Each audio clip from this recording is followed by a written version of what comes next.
الذي أنعمنا بنعمة الإيمان والإسلام نشهد أن لا إله إلا الله وحده لا شريك له ونشهد أن محمدا عبده ورسوله لا نبي بعده اللهم صل وسلم وبارك على نبينا محمد وعلى آله وصحبه ومن تبعهم بإحسان إلى يوم الدين. قال الله تعالى في القرآن الكريم أعوذ بالله من الشيطان الرجيم يا أيها الذين آمنوا إذا قيل لكم تفسحوا في المجالس فافسحوا يفسح الله لكم وإذا قيل انشزوا فانشزوا يرفع الله الذين آمنوا منكم والذين أوتوا العلم درجات والله بما تعملون خبير. وقال رسول الله صلى الله عليه وسلم man salaka tariqan yaltamisu fihi ilman sahalallahu lahu tariqan ilal jannah. Bapak Ibu jamaah hadirin yang dimuliakan Allah Subhanahu wa taala, alhamdulillah pada kesempatan kali ini kita bisa berjumpa di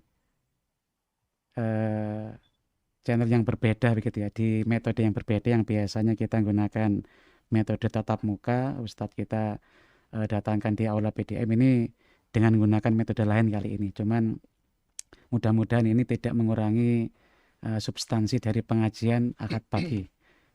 Bapak yang dirahmati Allah Subhanahu wa taala, alhamdulillah hari ini kita sudah kedatangan seorang ustadz yang luar biasa yang nanti akan membahas terkait dengan ilmu faraid, ilmu yang langka begitu ya. Tidak semua orang paham dengan ilmu ini, tapi insya Allah beliau luar biasa menjelaskan terkait dengan ilmu faraid. Hari ini tema kita hari ini adalah rukun dan syarat hukum waris. Bapak Ibu yang dirahmati Allah Subhanahu wa taala, mari kemudian supaya ini lebih barokah di hadapan Allah Subhanahu wa taala, pengajian akad pagi mode daring ini mari kita buka bersama dengan bacaan Al-Basmalah. Bismillahirrahmanirrahim. Langsung saja kepada Ustadz Rahmat Azhar, waktu dan tempat kami persilakan. Monggo Ustadz. Bismillahirrahmanirrahim. Assalamualaikum warahmatullahi wabarakatuh. Waalaikumsalam warahmatullahi wabarakatuh. Innal hamdalillahi nahmaduhu wa nasta'inuhu wa nastaghfiruh wa na'udzu billahi min syururi anfusina wa min sayyiati a'malina. May yahdihillahu fala mudilla lahu wa may yudlil fala hadiyalah. Asyhadu an la ilaha illallah wahdahu la syarika lah wa asyhadu anna Muhammadan 'abduhu wa rasuluhu la nabiyya ba'dah. Allahumma salli ala Muhammad wa ala ali Muhammad kama sallaita ala Ibrahim wa ali Ibrahim wa barik ala Muhammad wa ala ali Muhammad kama barakta ala Ibrahim wa ali Ibrahim innaka Hamidum Majid. Alhamdulillah jamaah pengajian akad pagi PDM Kabupaten Malang yang dirahmati Allah. Di pagi yang penuh berkah ini Allah Subhanahu wa taala masih memberikan kita kesempatan untuk bisa bersama-sama menambah amalan kebaikan kita di sisi Allah Subhanahu wa taala, khususnya tentang umur ya, jatah yang diberikan oleh Allah Subhanahu wa taala yang nantinya itu akan ditanyakan oleh Allah ya, akan kita manfaatkan atau dimanfaatkan untuk apa umur yang telah diamanahkan oleh Allah Subhanahu wa taala kepada kita. Salawat serta salam semoga selalu terlimpahkan kepada junjungan kita Nabiullah Muhammad sallallahu alaihi wasallam. Beliaulah uswatun hasanah kita, beliau contoh yang terbaik. Beliaulah yang mencontohkan kita dalam segala perkara, baik urusan ibadah maupun dalam urusan muamalah interaksi antar sesama manusia.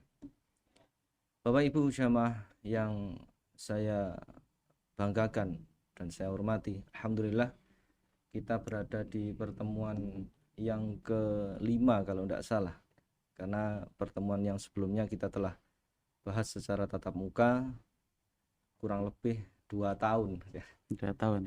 2 tahun insya Allah dapat 4 semester kalau kuliah ini. Bapak Ibu jamaah rahimani wa rahimakumullah. Jadi tema kita pada pagi hari ini kita akan bahas sedikit tentang rukun dan syarat pembagian waris. Oke. Jadi kira-kira kalau ada yang tanya rukun itu apa Pak? Rukun itu apakah maksudnya tidak bentrok? Bukan rukun itu, atau kemudian jalan situ ya. Rukun yang dekatnya Sengkaling. Tapi rukun di sini adalah sesuatu yang memang harus ada agar pembagian waris ini sah. sesuatu yang harus ada agar pembagian waris ini sah. Kalau salah satu dari rukun ini tidak ada, maka pembagiannya tidak sah. Ma'asyiral muslimin, Bapak Ibu jamaah rahimani wa rahimakumullah, sedikit mengulang karena khawatirnya ada jamaah yang belum pernah mengikuti materi kita mulai awal. Meskipun nanti bisa dicek di YouTube, ada di channel Sang Surya 1912. Itu sudah ada sekitar 3 pertemuan yang direkam, insya Allah bermanfaat. Bapak Ibu jamaah rahimani wa rahimakumullah, secara singkat, al-mirath ya, atau pembagian waris itu secara bahasa artinya berpindahnya sesuatu yang dimiliki oleh seseorang kepada orang yang lain. Arti gampangnya gitu. Jadi ada pindah sesuatu dari satu orang ke orang yang lain. Adapun secara istilah disebutkan para ulama, yaitu berpindahnya hak kepemilikan dari orang yang meninggal kepada ahli waris yang hidup. Jadi lebih spesifik lagi, lebih jelas lagi, pindahnya hak kepemilikan, karena harta itu kan kalau kita pahami bahwasanya harta itu titipan. Artinya ketika kita meninggal, harta itu ditarik lagi sama Allah. Kemudian setelah ditarik sama Allah, dikembalikan lagi. Ya, ketentuannya ada dalam Al-Quran, surat An-Nisa 11, 12, dan 176. Ya, dikembalikan lagi sama Allah Subhanahu wa Ta'ala kepada ahli waris, yang mana syaratnya yaitu ketika orang yang wafat ini meninggal, dia punya harta diberikan kepada ahli waris yang saat itu masih hidup. Jadi syaratnya masih hidup. Kalau misalnya ahli waris itu meninggal duluan sebelum yang pewarisnya atau yang punya harta ini, maka dia tidak termasuk ahli waris. Baik kemudian yang ditinggalkan itu berupa harta, uang, rumah, mobil, perhiasan, tanah, atau kemudian barang-barang lain yang memang dimilikinya secara legal dan juga secara syar'i, yang memang dimiliki dengan benar. Kemudian Bapak Ibu jamaah rahimani wa rahimakumullah, sedikit mengulang juga biar kita tidak rancu bahwasanya ada perbedaan antara hibah, wasiat, dan waris. Karena ini termasuk perkara yang penting ya. Beda judulnya salah, isinya jadi salah. Karena saya pernah baca itu, saya pernah disodori salah satu jamaah yang bertanya kepada saya. Dia bawa surat dari notaris ya. Judulnya sudah hibah waris. Artinya sudah nggak jelas ini hibah atau waris. Kok judulnya kok digabungkan jadi hibah waris ini. Akhirnya jadi permasalahan di lanjutannya. Bapak Ibu jamaah rahimani wa rahimakumullah, sedikit ya, biar kita tidak salah paham tentang waris ini, bahwasanya hibah itu ya, itu kalau bahasa kita sederhananya hadiah ya. Hibah itu hadiah, atau kalau bahasa agamanya kita pakai sedekah lah. Okay. Akadnya itu terjadi ketika seseorang masih hidup, artinya yang punya harta ini masih hidup, dia pengen hibahkan ya. Serah terimanya, pindah kepemilikannya juga ketika masih hidup ya. Dan penerimanya itu boleh siapa saja ya. Mau diberikan kepada anaknya, diberikan bapaknya, diberikan tetangganya, atau bahkan mungkin kalau ada orang lewat di depan rumah terus dikasih, itu juga nggak apa-apa ya. Itu namanya hibah ya. Kemudian nilainya juga bebas, artinya tidak ditentukan berapa kemudian yang harus dihibahkan atau disedekahkan. Sementara hukum memberikan hibah itu sunnah dan pelaksanaannya itu adalah wajib. Sementara kalau wasiat itu akadnya atau janjinya itu ketika dia masih hidup, hampir sama dengan hibah. Akan tetapi serah terimanya baru ketika seseorang yang punya harta itu wafat. Jadi garis batasnya di situ. Garis batasnya ketika seseorang itu sudah janji, oh nanti saya kalau wafat ya, mobil ini mau saya berikan ke UMM misalnya, atau mau diberikan kepada PDM Kabupaten Malang misalnya. Artinya ketika orang yang berwasiat ini masih hidup, maka harta itu tidak boleh ditarik dulu. Baru kemudian kalau dia sudah wafat, ya mungkin bisa besoknya lah. Besoknya itu sudah menjadi kepemilikan dari orang lain atau orang yang diberikan wasiat. Artinya pindah barangnya, pindah hak kepemilikannya itu nunggu ketika yang punya harta ini atau yang berwasiat ini sudah wafat. Kemudian adapun penerima wasiat ini yang harus kita pahami bersama, yaitu mereka yang bukan termasuk ke dalam ahli waris yang mendapatkan warisan. Ini penting ya. Karena beberapa kita sempat salah paham ya. Wasiatnya juga ditulis kepada anaknya, wasiatnya juga dituliskan kepada istrinya dan lain sebagainya. Maka jamaah rahimani wa rahimakumullah, memang sejarahnya wasiat itu dulu pernah memang diperbolehkan kepada kerabat. Itulah kenapa kemudian disebutkan bahwasanya kanatil wasiyatu lil aqarib wajibah. Dulu wasiat itu untuk karib kerabat itu wajib memang ya. Min ghairi tahdid, tanpa ada batasan. Kemudian Allah Subhanahu wa taala baru kemudian Allah ganti ya, aturan ini dengan aturan pembagian waris yang jelas yang terdapat di surat An-Nisa tadi ya, ayat 11, 12 dan 176 ya. Makanya kalau kita dapati di surat Al-Baqarah ayat yang ke-180 itu masih kita dapati bahwasanya Allah Subhanahu wa taala telah menetapkan. Allah berfirman, a'udzubillahi minasyaitonirrajim, kutiba alaikum idza hadara ahadakumul mautu in taraka khairanil wasiyah lil walidaini wal aqrabina bil ma'ruf haqqan 'alal muttaqin. Jadi ayat ini masih ada. Ayat yang mewajibkan bahwasanya memberikan wasiat kepada lil walidain, kepada kedua orang tua, wal aqrabin, dan juga kepada kerabat. Akan tapi kemudian hukumnya ini dihapus, digantikan dengan turunnya surat An-Nisa ini. Kemudian jamaah rahimani wa rahimakumullah, kemudian termasuk Rasulullah Muhammad SAW, beliau juga menegaskan bahwasanya tidak boleh memberikan wasiat dalam bentuk harta kepada ahli waris. Yang mana Rasulullah Muhammad SAW beliau menegaskan, Innallaha qad a'ta kulli dzi haqqin haqqahu. Sesungguhnya Allah Subhanahu wa taala telah memberikan kepada masing-masing orang yang berhak haknya. Ya. Jadi Allah sudah tentukan dengan turunnya surat An-Nisa tadi. Allah tentukan bahwasanya ibu dapat berapa, anak laki-laki, anak perempuan dapat berapa, sudah ditentukan. Makanya Nabi kemudian melanjutkan sabdanya, fala wasiyata liwarithin. Maka tidak boleh memberikan wasiat kepada ahli waris. Jadi tegas ya. Sabda dari Nabi ini tegas, tidak boleh memberikan wasiat kepada ahli waris. Kemudian jamaah rahimani wa rahimakumullah, adapun nilai dari wasiat ini sebagaimana yang sering saya sampaikan, maksimal adalah sepertiga. Jadi misalnya ada orang wafat ya, punya harta itu totalnya misalnya dinilai itu sekitar 900 juta misalnya.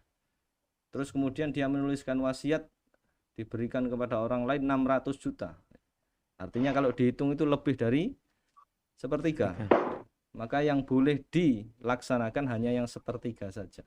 Ya, karena memang batasnya dari Nabi seperti itu. Untuk wasiat katanya. Iya, untuk wasiat.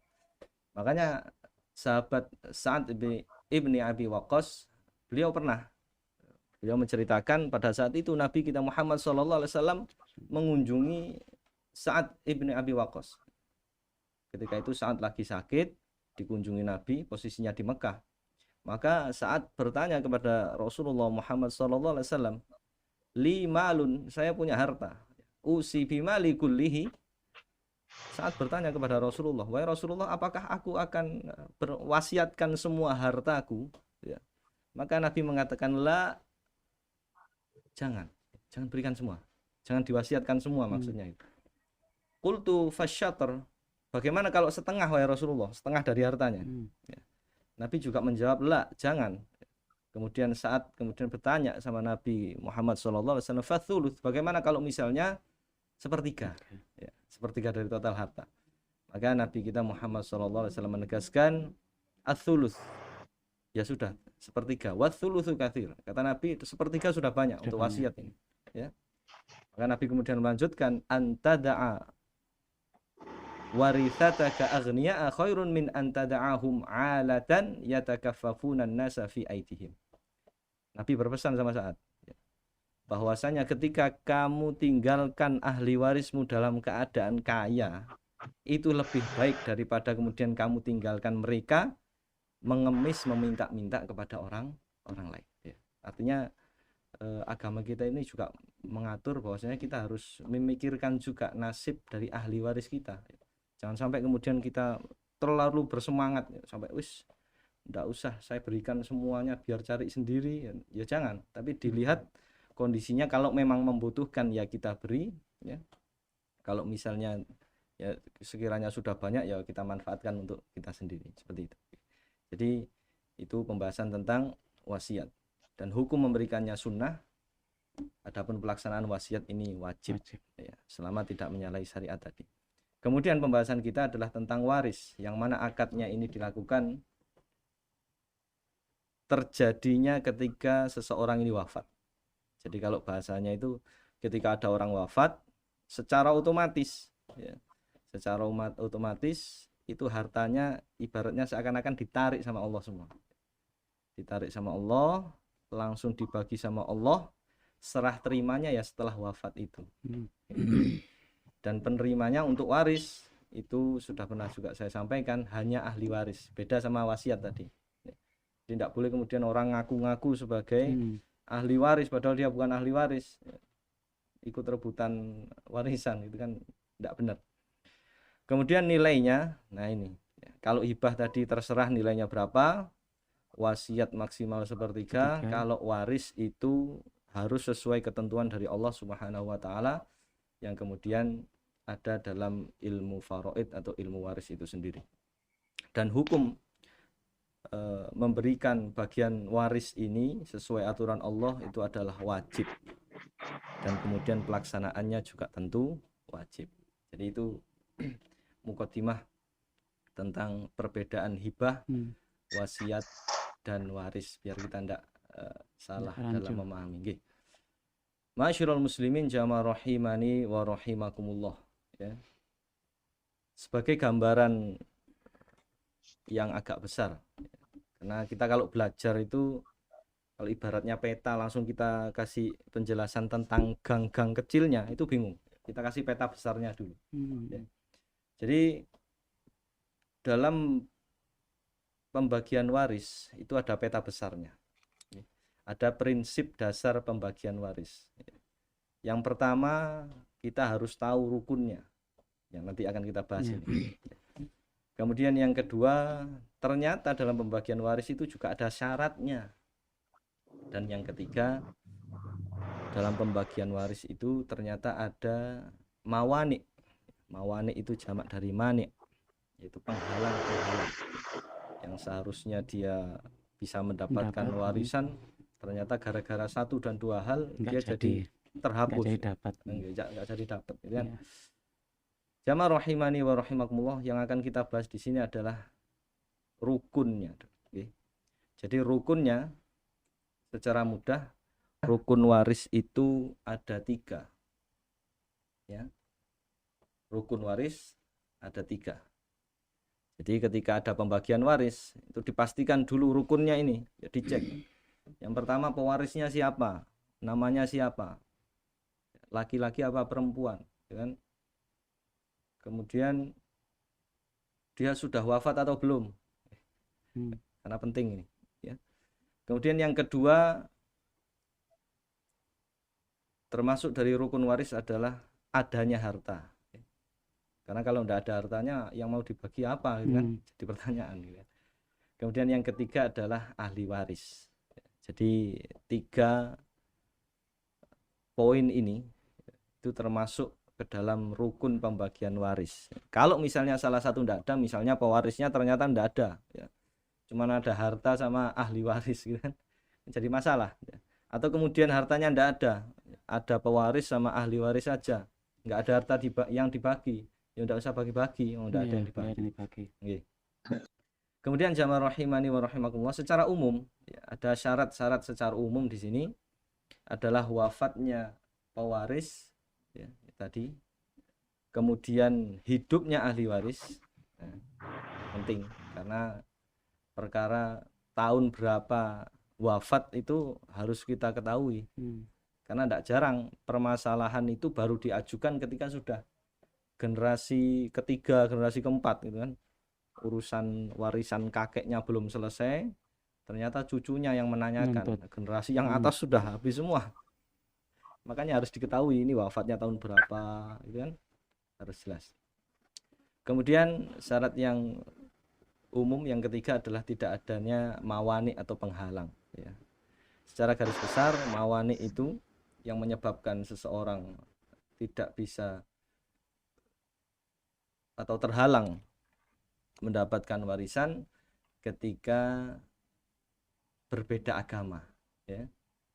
Kemudian yang kedua, ketika misalnya ahli waris membunuh pewarisnya ya, saking gupuh kepingin nggak ngoleh duit ya, ini kok nang rumah sakit kok gak mari-mari gitu kan, akhirnya selang infusnya dibatal gitu kan. Kan jadi masalah gitu kan. Jadi batal lah ya, jadi batal lah. Harusnya dia pemegang warisan satu-satunya misalnya, ternyata dia nggak sabaran gitu kan. Kemudian yang ketiga adalah perbudakan, atau ketika zaman dulu misalnya ketika seseorang itu jadi budak maka otomatis dia tidak bisa masuk ke dalam ahli waris.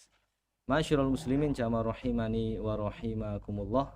Kita masuk ke pembahasan yang agak rinci tentang rukun yang pertama, yaitu tentang pewaris. Siapa itu pewaris? Ini pengertiannya agak beberapa berbeda dengan apa yang selama ini kita pahami. Pewaris itu kalau kita belajar tentang artinya, secara istilah adalah sebutan bagi seseorang yang wafat dan dia meninggalkan sejumlah harta yang nanti akan dibagikan kepada ahli warisnya. Pewaris atau dalam bahasa Arab disebut al-muwarrith. Ini sesuai dengan Kamus Besar Bahasa Indonesia. Artinya pewaris itu adalah orang yang mewariskan. Beberapa orang sempat salah memahami pewaris itu orang yang mendapatkan. Makanya beberapa terjemah ulama itu pewaris para nabi, ini harus dikoreksi sedikit. Ya. Padahal ulama itu ahli warisnya ya, kalau yang sesuai dengan KBBI atau Kamus Besar Bahasa Indonesia. Jadi pewaris yang saya maksud di sini adalah orang yang wafat itu yang dia mempunyai harta. Itu pengertian dari pewaris. Kemudian adapun syaratnya, ternyata pewaris itu ada syaratnya. Tidak bisa semua orang jadi otomatis jadi pewaris, tapi harus dicek dulu. Syarat yang pertama misalnya pewaris itu harus beragama Islam, atau pewaris, dan termasuk dalam hal ini nanti ahli waris juga harus agamanya sama. Yang mana Rasulullah Muhammad SAW beliau menegaskan, la yarithul muslimul kafiro walal kafiru al muslima. Yang artinya seorang muslim itu tidak mendapat warisan dari orang kafir. Misalnya yang posisinya sebagai orang tua yang meninggal ya, kemudian kafir, maka dia tidak mendapatkan warisan, atau dia tidak bisa mewariskan kepada anaknya yang muslim. Walal kafiru al muslima, termasuk kemudian orang kafir tidak mendapat warisan dari seorang muslim.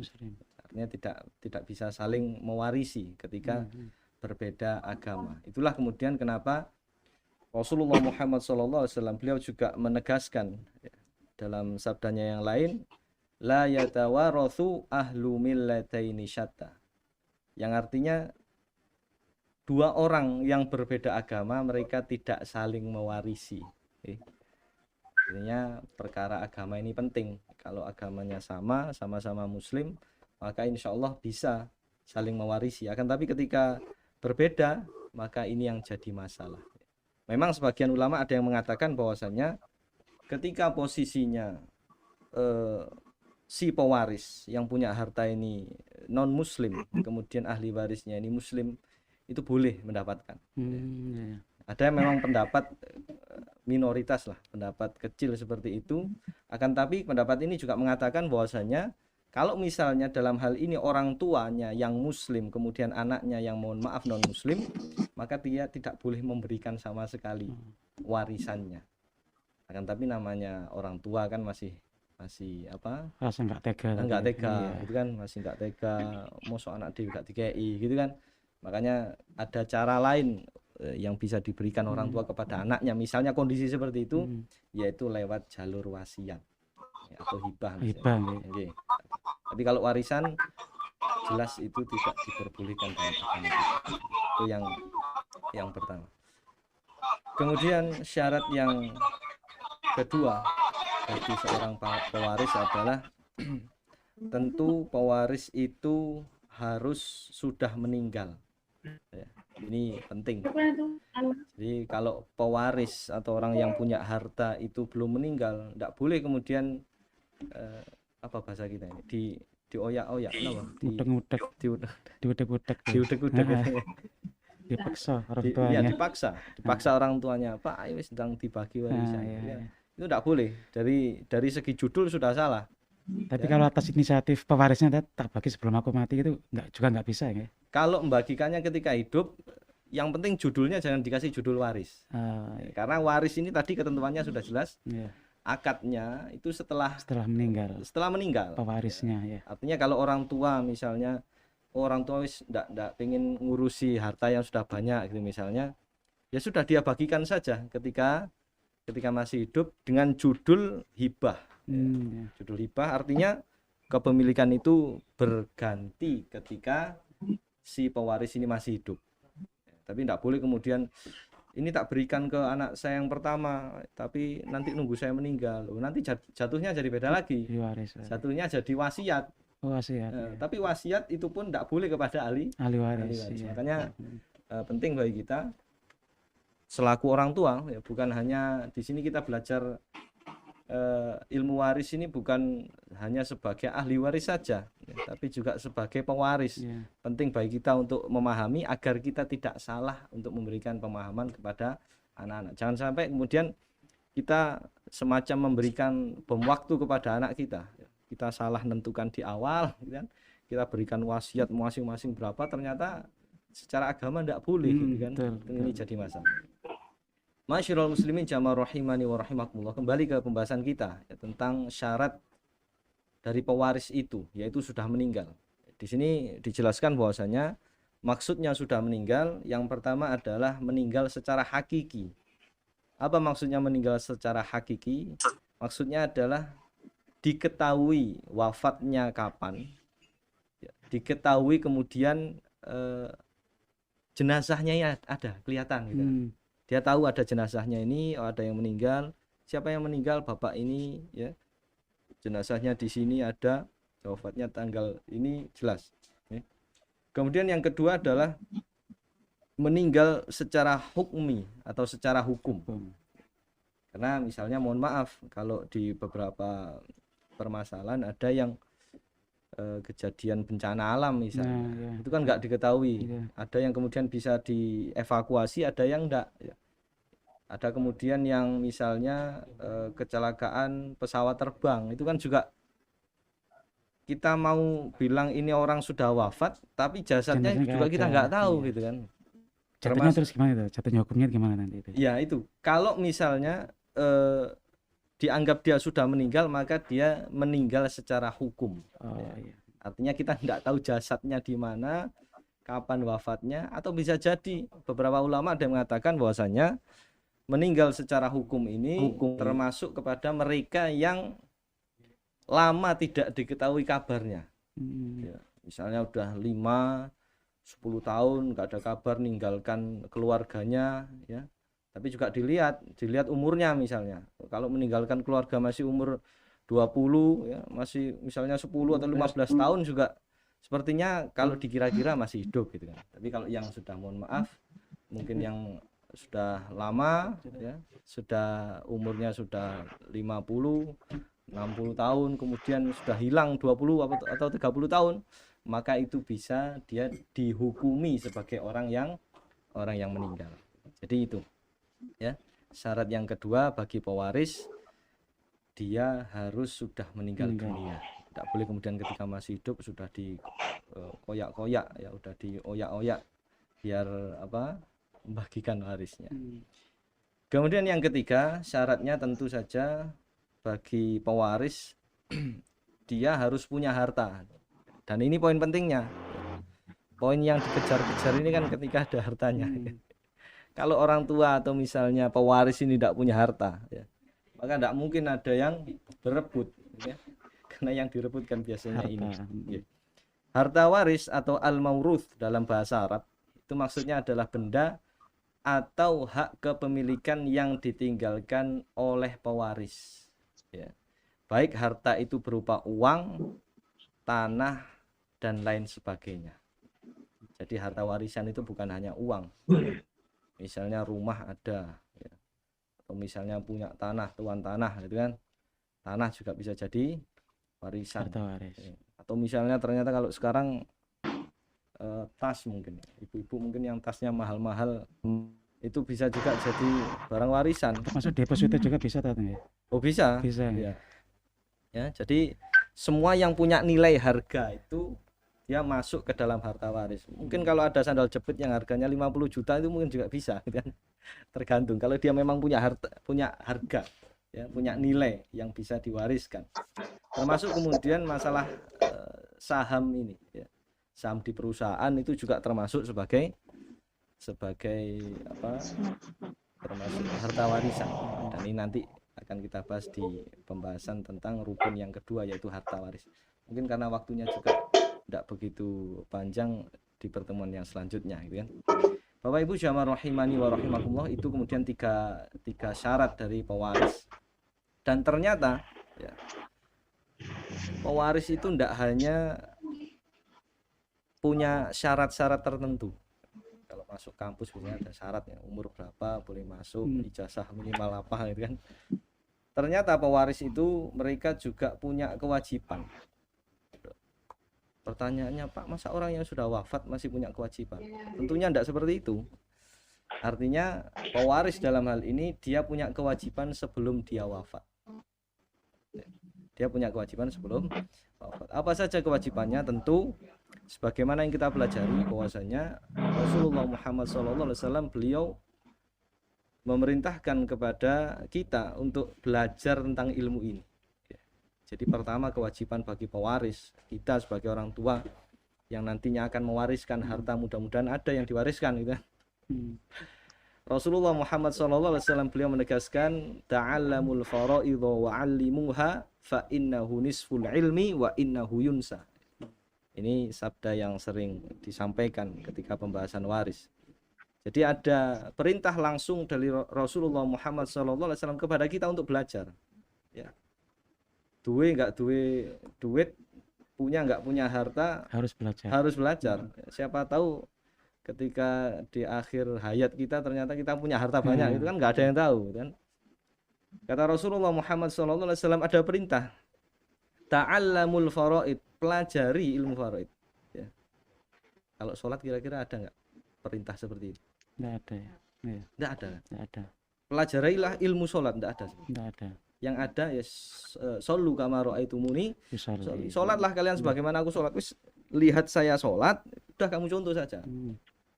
Tapi untuk waris ini Rasulullah secara tegas, ta'alamu, belajarlah ilmu ini, ya.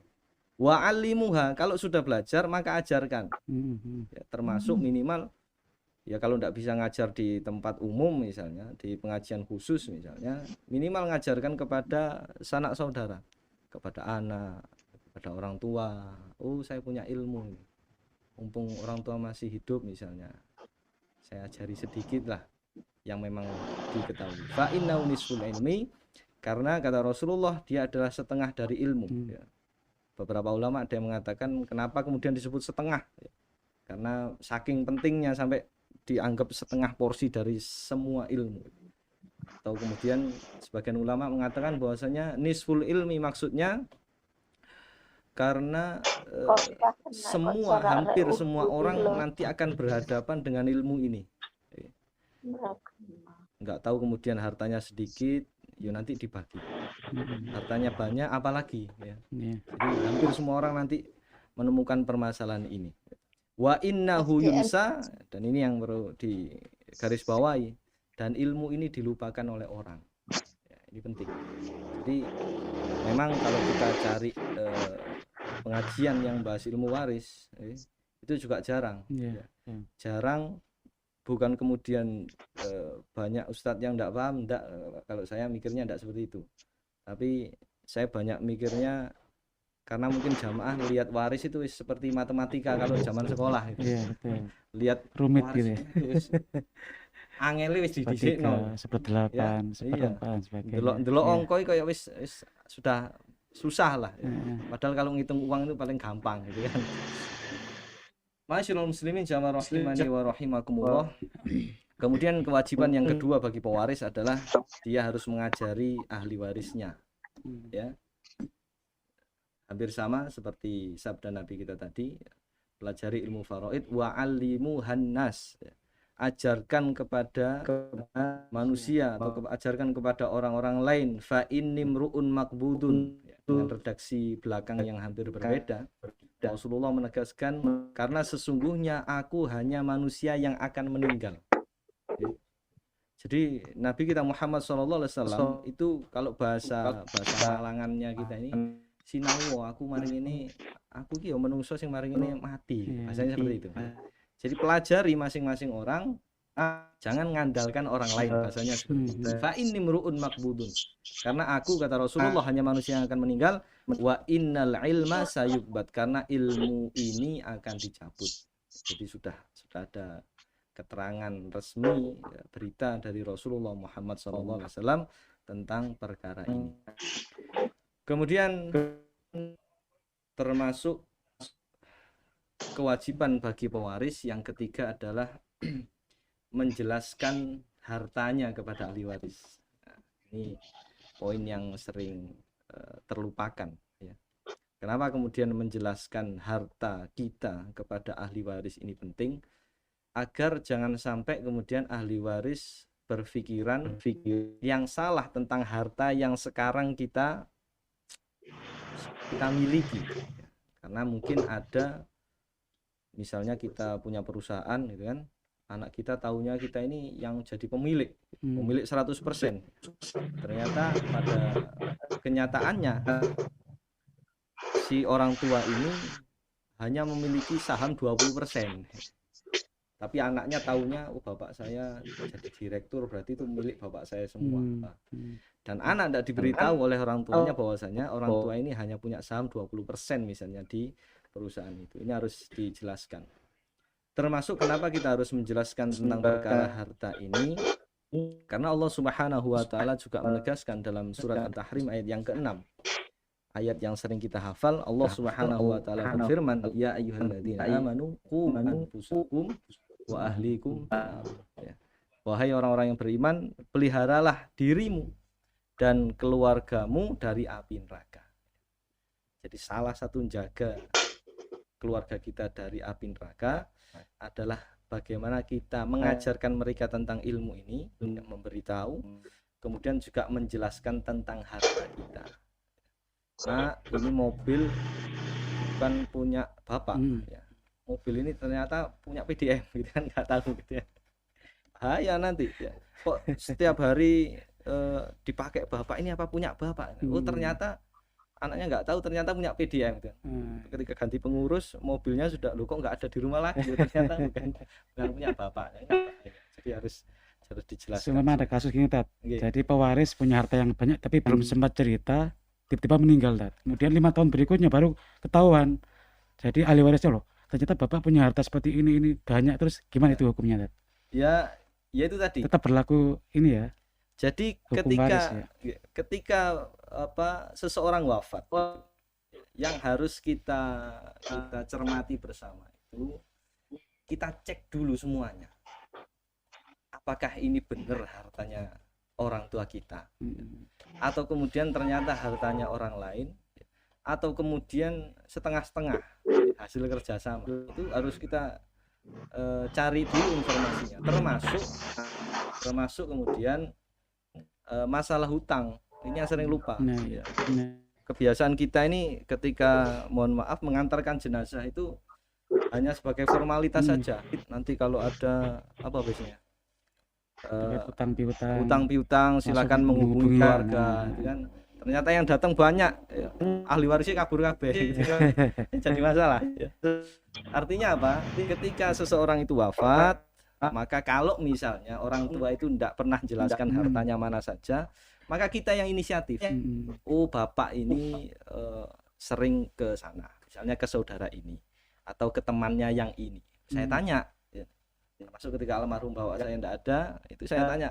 Saya minta keluarga semua tolong dalam 2 bulan ini cari informasi, dicek semua saudara-saudara atau mungkin ya teman-teman semua lah yang mungkin bapak punya tanggungan seperti apa. Ya, setelah kemudian itu selesai, baru kita bisa pastikan bahwasanya oh ini hartanya sudah jelas, hutangnya berapa, ya, kita bayarkan seperti itu. Artinya menjelaskan harta kepada anak kita ini bukan persoalan yang remeh, ya. Termasuk kemudian misalnya beberapa orang tua mohon maaf ya, kadang seneng sama anak yang satu, tidak seneng sama anak yang lain. Pilih kasih kayaknya. Ya tidak tahu karena apa itu kan, saya juga belum pernah merasakan menjadi orang tua seperti itu, gitu. Ya. Artinya beberapa kesalahan misalnya orang tua hanya memberitahu kepada salah satu anak bahwasanya dia memberikan hartanya ini kepada anaknya ini, tanpa memberitahu kepada yang lain. Contoh yang sering terjadi biasanya masalah rumah biasanya. Orang tua punya rumah banyak, apalagi di Batu ini banyak rumah yang tanpa penghuni, kan. Rumahnya orang Surabaya punya rumah di Batu, ya. Orang Malang punya rumah di Batu. Yang orang Batunya tidak punya rumah di mana-mana, gitu. Iya. Ya. Jadi kondisinya beberapa orang tua misalnya, mereka hanya memberitahu salah satu anak, nah ini rumah silakan buat kamu saja, tapi kemudian tidak memberitahu anak yang lain bahwasanya rumah itu telah diberikan kepada anaknya yang pertama misalnya. Kalau itu jatuhnya hibah, maka itu sudah sah menjadi hak milik anaknya yang pertama gitu ya. Iya. Tapi kalau misalnya hanya hak pakai saja, daripada rumah itu nggak ada yang ngurus, kamu daripada ngontrak silakan dipakai saja. Ya. Kalau akadnya seperti itu, maka ketika si orang tua ini wafat, maka harta itu termasuk harta waris. Ikut dihitung dan nanti dibagi. Dan tentunya kan harta waris kan setelah dikurangi utang piutang itu kemudian jelas itu ada di pembahasan tentang harta. Intinya di poin yang ketiga ini, seorang pewaris dia punya kewajiban untuk menjelaskan harta apa saja yang dia miliki kepada anaknya, termasuk kalau punya hutang ya jangan disimpan sendiri, atau kemudian dia punya wasiat kepada seseorang kemudian dia simpan sendiri, dia tulis di kertas, dia simpan di saku baju, bajunya dilipat, ditaruh di paling bawah, di lemari, dikunci dan lain sebagainya, ya. Ketika baru 3 bulan setelah pembagian waris selesai, baru ketahuan ternyata ada surat di bawah ini, wah jadi masalah, ya. Ketika ahli waris dipanggil semua, tidak ada yang datang, karena merasa waduh ini bagiannya jadi berkurang, ya. Jadi penting, wajib bagi pewaris untuk menjelaskan hartanya kepada ahli warisnya. Kurang berapa menit kira-kira? Ini kira-kira setengah jam. Setengah jam. Setengah jam. Kemudian ada tanya jawab nanti. Insya Allah kita nanti pancing para jamaah melalui Zoom, mungkin ada tanya jawab, monggo nanti di akhir sesi insya Allah. Biasanya 15 menit di akhir sesi. Kemudian jamaah rahimani wa rahimakumullah. Adapun kewajiban yang keempat, ya. Kalau tadi kewajibannya ada, yang pertama dia harus belajar, yang kedua dia juga harus ngajari ahli warisnya, kemudian 3 dia juga harus menjelaskan tentang hartanya apa saja. Yang keempat, seorang pewaris dia wajib untuk tidak meninggalkan masalah, atau kalau bahasanya orang-orang tidak meninggalkan bom waktu, ya. Bomnya dipasang sekarang, ya. Tidak tahu kapan-kapan nanti kemudian meledak gitu ya. Apa kemudian maksudnya tidak meninggalkan masalah? Yang pertama, diusahakan bagi para pewaris dia tidak meninggalkan bibit perpecahan. Orang tua kadang meninggalkan bibit perpecahan dalam artian dia sepertinya niatnya baik, tapi kemudian caranya agak sedikit ada yang miss, ada yang kurang pas lah. Termasuk meninggalkan bibit perpecahan seperti tadi ya. Di antaranya ndak kalau sudah memberikan beberapa hartanya kepada orang lain kemudian dia tidak memberitahu ahli waris misalnya. Atau kemudian dia dipinjami sesuatu sama orang lain kemudian dia juga tidak memberitahu kepada ahli waris bahwasanya ini hanya pinjaman dari orang gitu. Kemudian termasuk meninggalkan bibit perpecahan misalnya ketika orang tua ini ya tadi pilih kasih bahasa Inggris. Termasuk kemudian meninggalkan bibit perpecahan maksudnya di sini adalah ketika orang tua kemudian memutuskan untuk memberikan semua hartanya ya, kepada orang lain tanpa kemudian memberitahu kepada ahli waris. Sebagaimana sabda Nabi tadi ya, bahwasanya innaka antadhara warathataka aghniya khairun. Kamu tinggalkan ahli waris kalian itu dalam keadaan berkecukupan. Itu lebih baik daripada kamu tinggalkan mereka dalam keadaan terpaksa mereka meminta-minta kepada sesama manusia. Jadi kita juga wajib sebagai orang tua, sebagai calon pewaris ini untuk jangan sampai kemudian kita meninggalkan bibit perpecahan. Kita mungkin ketika hidup kita memberikan kepada anak kita salah satu misalnya itu mungkin tidak ada kelihatan kayak iri gitu mungkin nggak terasa atau mungkin tidak tapi ketika kita wafat tidak ada yang tahu yang ketika pembagian waris lo awakmu wis yen mesti kayak omah kan awakmu wis di sekolah no awakmu wis ya sembarang kali artinya orang tua juga harus bijak, orang tua juga harus belajar bahwasanya memberikan harta kepada ahli waris itu juga ada ilmunya. Kemudian yang selanjutnya tidak meninggalkan masalah di sini maksudnya juga tidak meninggalkan hutang. Penting. Tidak meninggalkan hutang. Yang mana kemudian hutang ini kata Rasulullah Muhammad SAW itu beliau menegaskan bahwasanya barang siapa yang wafat dalam keadaan memiliki hutang 1 dinar atau 1 dirham berapapun itu maka kalau hutang itu tidak dilunasi sampai dia wafat sampai kemudian di akhirat kemudian hutang itu tidak dilunasi maka kata Rasulullah Muhammad SAW udiya min hasanatihi bayarnya nanti di akhirat itu dengan amal kebaikannya ya, bisa bayangkan gara-gara utang lombok 1000 ya, pahala sholat iso lenyap gitu ya, padahal sholat itu juga sesuatu yang sangat kita jaga jangan sampai kemudian kita tidak mendapatkan pahala dari sholat itu laisa thamma dinarun wala dirham kata Rasulullah yang mana di akhirat atau di hari kiamat nanti itu tidak ada lagi dinar tidak ada lagi dirham. Artinya bayar utang itu ya ketika di dunia ya. Jangan sampai kemudian kita ketika wafat kita malah meninggalkan hutang apalagi hutangnya yang banyak sekali.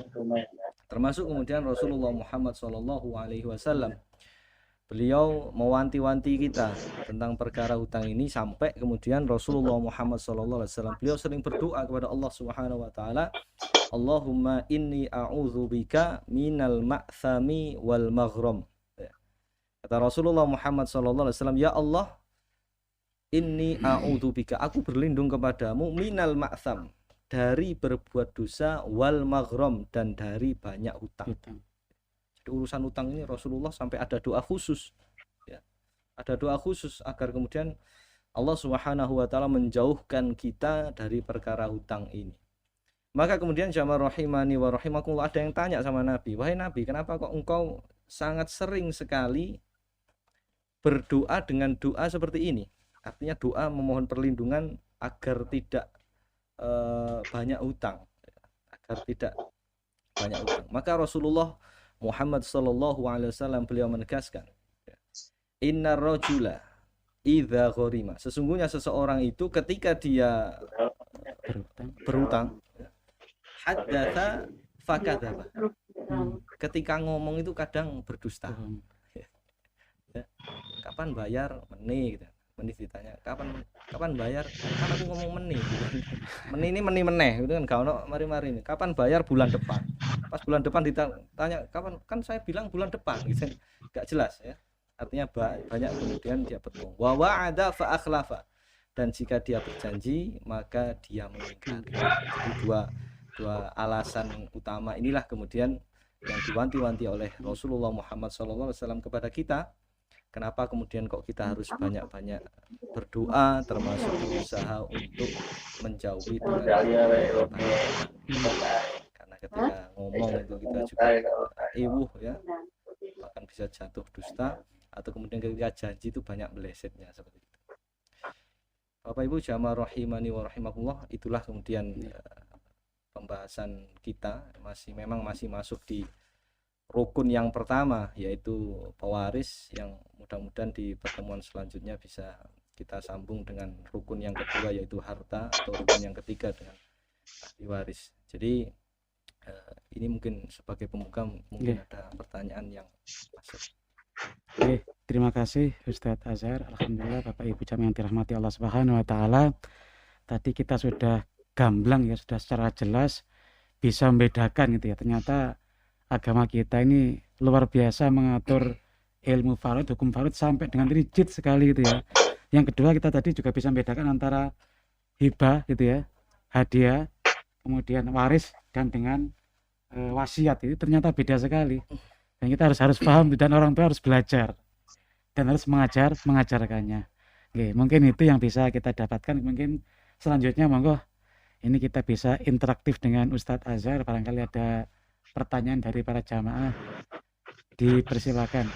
Mungkin yang offline juga monggo, ada Ustadz Agus, ada Dunia gitu ya, monggo dipersilakan. Waalaikumsalam warahmatullahi wabarakatuh.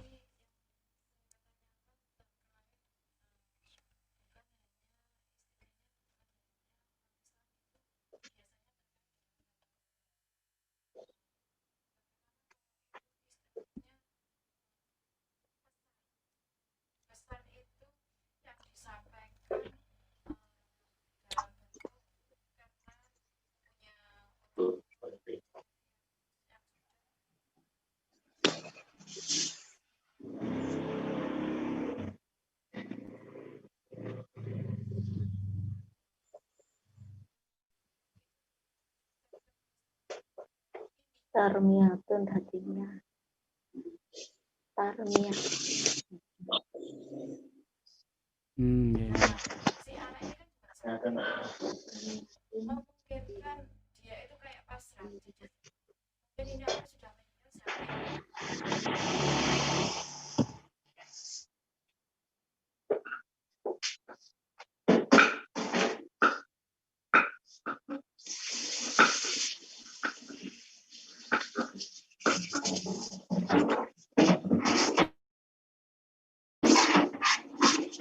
Jadi ini ada satu orang kemudian punya ibu, kemudian ibunya sudah sakit-sakitan gitu ya.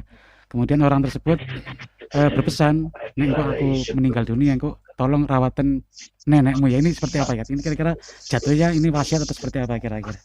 Monggo. Terima kasih. Jadi kalau kasusnya seperti itu masuknya ke wasiat dalam bentuk bukan wasiat harta. Jadi wasiat nasihat lah.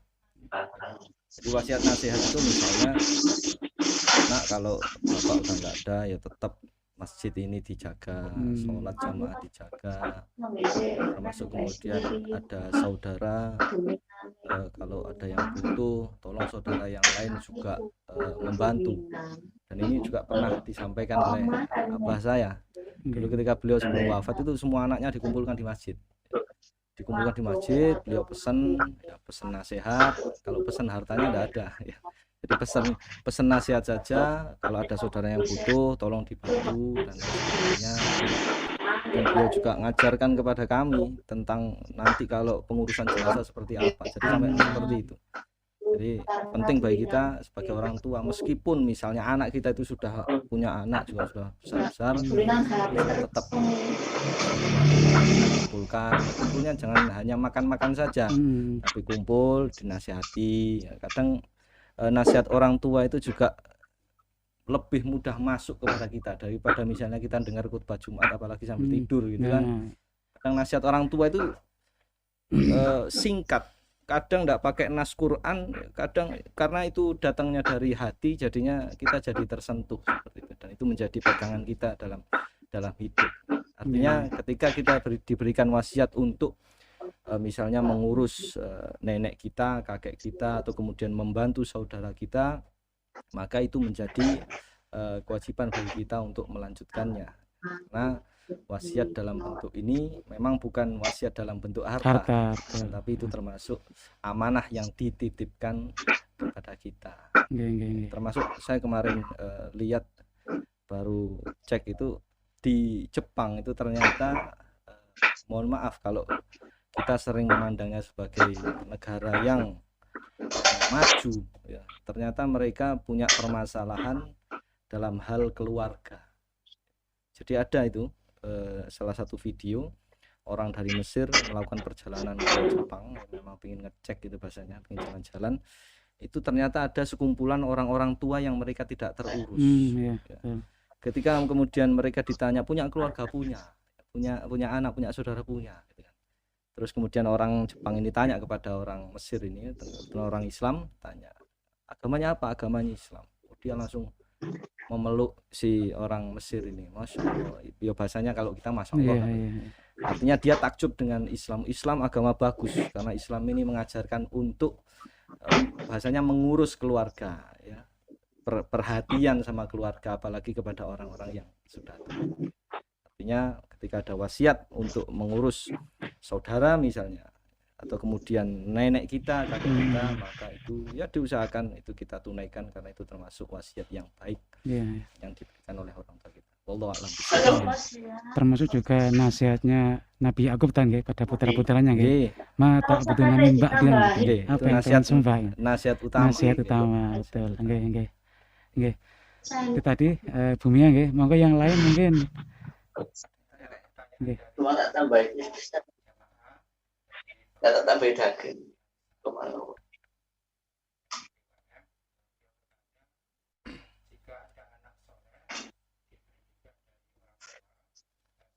Ya panjang.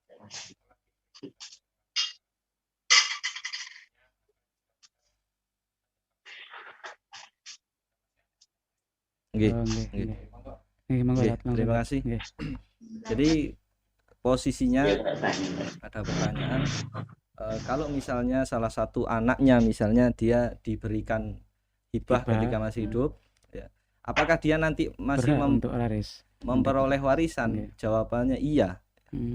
Ya, masih dapat, karena hibah itu memang yang tadi sebagaimana saya jelaskan, hibah itu diberikan ketika dia masih hidup. Ya. Hak kepemilikannya juga berpindah ketika dia masih hidup, masih sama-sama hidup. Ya. Ketika warisan, maka misalnya ketika pewaris ini wafat, ya, kemudian si anak yang mendapatkan hibah ini tetap mendapatkan bagian warisan. Karena pembagian warisan ini yang harus kita garis bawahi, pembagian warisan ini adalah pembagian dari Allah, bukan dari orang tua. Kalau hibah itu pembagian dari manusia ke manusia. Tapi kalau wasiat ini bahasanya seperti ini. Tadi pernah saya singgung juga. Waris ini itu seperti orang ketika wafat, itu seakan-akan hartanya ditarik semua sama Allah. Ditarik ke atas, kemudian dengan sama Allah harta itu kemudian dibagikan kepada ahli waris. Artinya yang menentukan pembagiannya itu adalah Allah, dan Allah memberikan semua bagian kepada ahli waris. Artinya tidak boleh kemudian orang tua menulis misalnya di wasiatnya, karena anak yang pertama sudah saya berikan rumah, maka nanti tidak boleh minta lagi ketika ada pembagian waris. Itu tidak boleh. Itu tidak boleh. Artinya ketika kondisinya seperti itu, ya, orang tua sudah memberikan harta kepada anaknya secara hibah, ya sudah selesai. Kemudian nanti kalau wafat dia masih bisa mendapatkan bagiannya hak waris lagi. Dan tentunya tadi kan pewaris tidak boleh meninggalkan masalah kan, ya. Nah, itu ada catatan tadi itu, nggak boleh pilih kasih dan sebagainya, harus beres tentunya kan gitu ya. Oke, mungkin gitu. Oke, Pak Agus. Ada lagi mungkin, monggo. Ada 10 menit lagi insya Allah. Ini ilmu langka ya, Tat. Harus dijelaskan betul sama jamaah. Monggo Pak Agus. Kelihatan dari ono.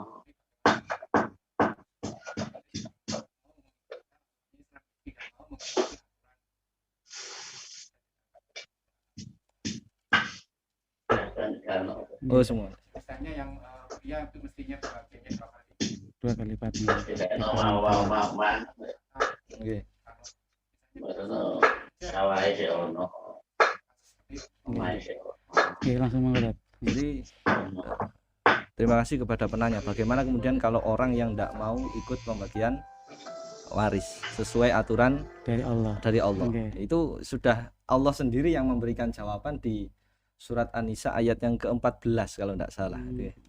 Kalau nggak salah 14 atau 13 bisa dicek ya.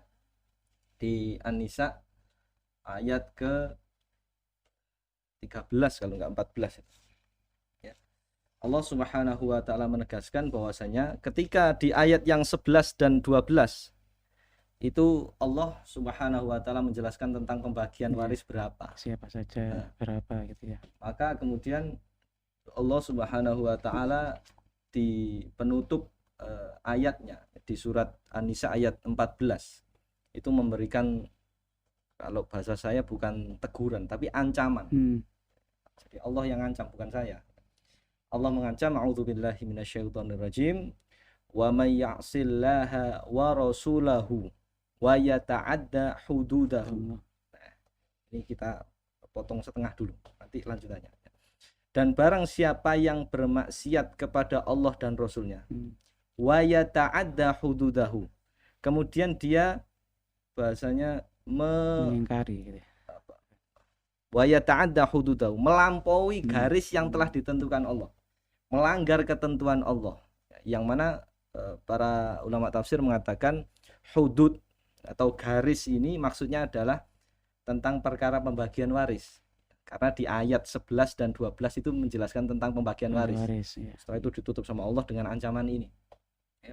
Barang siapa yang menyalahi yata'adda hududahu, ya, yang melanggar ketentuan Allah, yudkhilhu, apa, dimasukkan ke dalam apa? Neraka. Ke dalam neraka. Iya. Yudkhilhu naro, ya. Iya. Dimasukkan ke dalam neraka. Tidak cukup dimasukkan ke dalam neraka, kholidan fiha, ini yang bahaya, ya. Selamanya ini yang bikin bahaya, ya. Tapi ya tetap bahaya ya, masuk neraka juga bahaya. Tapi artinya di apa bahasanya? Dimasukkan neraka, ya ternyata nggak keluar gitu kan, jadi bermasalah. Walahu adzabum muhin, termasuk masih ditambah double 3 ini. Masuk neraka selama-lamanya, adzabum muhin, dan dia juga dihinakan. Loh. Masuk neraka sudah hina, dianggap kekal di neraka juga hina, yo masih dihinakan lagi. Ini kan tumpuk-tumpuk jadinya, ya, ancaman dari Allah Subhanahu wa ta'ala. Artinya Bapak Ibu jamaah rahimani wa rahimakumullah, mari kemudian kita hati-hati dalam perkara ini, ya. Dalam perkara pembagian waris sudahlah, ya.